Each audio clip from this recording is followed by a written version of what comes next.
Hi there, welcome once again to the Dukascopy TV studio. I'm Ben Jones. Alongside me for a look at precious metals is Philippe Schindler. Philippe, once again, thank you for joining us in the studio. Thank you for having me. Now, if we can begin by looking at gold, how has this been performing recently? What have been the principal influences? It's been actually stuck in a pretty narrow range since January 1250 to 1350. And the three main factors that play a role are US dollar, US inflation, and US interest rates. One could also mention other factors, more minor, less constant, like geopolitics or speculations.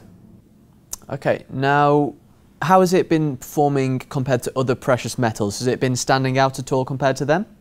No, one should really differentiate. On the one hand, you have gold, and gold is by nature the currency of diversification, the safe haven currency, and it's also a means of hedging by investors.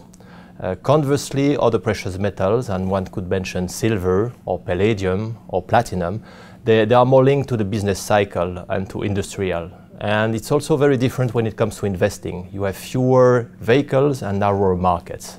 Okay, now if we discuss the interest rates that you mentioned as well, have they been affecting any of the precious metals much so far, or do you think it will start to give more of an impact when we do see a hike? Hike and realization is not the issue. It's much more investors' expectations that play a role. But in the near future, the market is so focused on the Fed that probably it will not play that major role that one would expect. One should probably look rather at central banks' action, emerging central banks. There might be natural buyers willing to take advantage of the current opportunity, i.e. a lower price of gold, and they want to diversify out of the US dollar, specifically considering geopolitics. And one could also mention speculation. Hedge funds have been very tame lately. They used to be very buoyant last year, and provided we move above, we break out a certain threshold, one could say above 1350, they could come to the market very, very heavily too. Okay, now, as a whole, precious metals, where would you recommend investors focus in the near future then?